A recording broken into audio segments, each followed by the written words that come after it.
सज्जनगढ़ मेघों का महल उदयपुर की अरावली पहाड़ियों पर स्थित एक ऐसा महल है जो बादलों से बातें करता है और महाराणा सज्जन सिंह जी के सपनों की कहानी बयां करता है।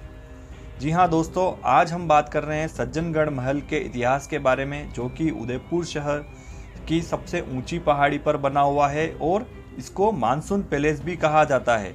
जी हाँ दोस्तों, अगर आपको हमारे द्वारा दी गई जानकारियाँ पसंद आ रही हो और हमारे वीडियोस आपको पसंद आ रहे हो तो कृपया हमारे चैनल को सब्सक्राइब करना ना भूलें। जी हाँ दोस्तों, अब बात करते हैं इस महल के इतिहास के बारे में। यह महल उदयपुर शहर की सबसे ऊंची पहाड़ी पर बना हुआ है और इसको मेघों का महल यानी कि मानसून पैलेस भी कहा जाता है। बहुत समय पहले उदयपुर की अरावली पर्वतमाला के बीच बादलों के करीब स्थित एक ऐसा महल था जिसे लोग सज्जनगढ़ के नाम से जानते हैं।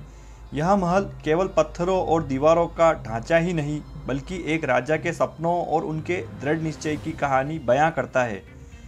यह बात है 18वीं शताब्दी के अंत में मेवाड़ के महाराणा सज्जन सिंह जी ने अपने राज्य की खुशहाली और भविष्य की सुरक्षा के लिए एक भव्य महल का सपना देखा।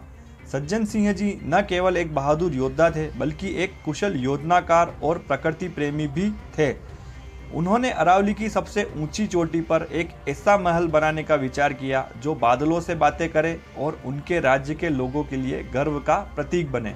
जी हाँ दोस्तों, यही सज्जनगढ़ महल मानसून पैलेस के नाम से जाना जाता है और बहुत ही ऊंचाई पर यह बना हुआ है। बारिश के दिनों में यह चारों तरफ से बादलों से ढक जाता है और यह मौसम की जानकारी के लिए भी एक उपयुक्त स्थान था। इस महल की रचना की बात करें तो सज्जनगढ़ का निर्माण 1884 ईस्वी में शुरू हुआ। महाराणा का इरादा था कि यह महल उनका गर्मियों में का निवास बनेगा और साथ ही इस पूरे मेवाड़ के लिए एक वेधशाला अर्थात यहाँ पर मौसम विज्ञान का जो केंद्र है वह उसके रूप में इसको विकसित करने का उनका इरादा था। महल की ऊंचाई और उसकी भव्यता को देखकर लोग इसे मेघों का महल कहने लगे। सफ़ेद संगमरमर से बने इस महल की खूबसूरती ऐसी थी कि सूरज की रोशनी में यह स्वर्णिम चमकता था और रात के अंधेरे में यह चांद की चांदनी में लिपटा रहता था।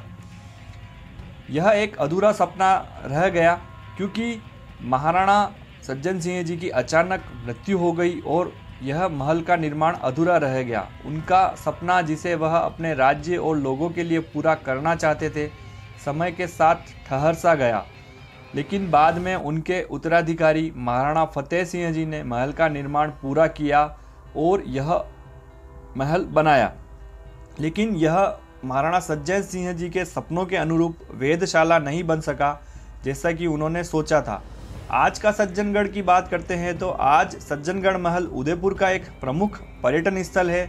यहाँ से आप पूरे उदयपुर का मनोरम दृश्य देख सकते हैं जिसमें पिछोला झील, फतेह सागर झील और अरावली की हरी भरी पहाड़ियाँ शामिल है। यह महल न केवल स्थापत्य कला का एक शानदार उदाहरण है बल्कि यह हमें यह भी सिखाता है कि सपने देखना और उन्हें पूरा करने का साहस रखना कितना महत्वपूर्ण है। यह एक प्रेरणापूर्ण कहानी है। जो सपना महाराणा सज्जन सिंह जी ने देखा उसको उन्होंने सज्जनगढ़ के रूप में परिणित किया। सज्जनगढ़ केवल एक महल नहीं बल्कि यह एक राजा की दूरदर्शिता, उसके द्वारा अपनी प्रजा के लिए किए गए कार्यों का प्रतीक है और उन्हीं राजा की प्रकृति के प्रति उनके प्रेम की कहानी है। यह महल हर आगंतुकों या जो भी पर्यटक यहाँ आते हैं उनको यह संदेश देता है कि जीवन में लक्ष्य हमेशा बड़े होने चाहिए, भले ही परिस्थितियाँ उन्हें पूरा करने से पहले थाम ले। जी हाँ दोस्तों, आपको हमारे द्वारा दी गई जानकारी अगर अच्छी लगी हो तो हमारे चैनल को सब्सक्राइब करें और वीडियो को लाइक करें और इसको अधिक से अधिक शेयर करें। जी हाँ दोस्तों, यह महल बहुत सुंदर बना हुआ है। महल के अंदर इस प्रकार के झरोखे, फव्वारे आदि बने हुए हैं और यह महल न केवल एक स्थापत्य कला का उदाहरण है बल्कि यह प्रेरणा देता है कि बड़े सपने देखना और उन्हें पूरा करने की कोशिश करना जीवन का असली सार है।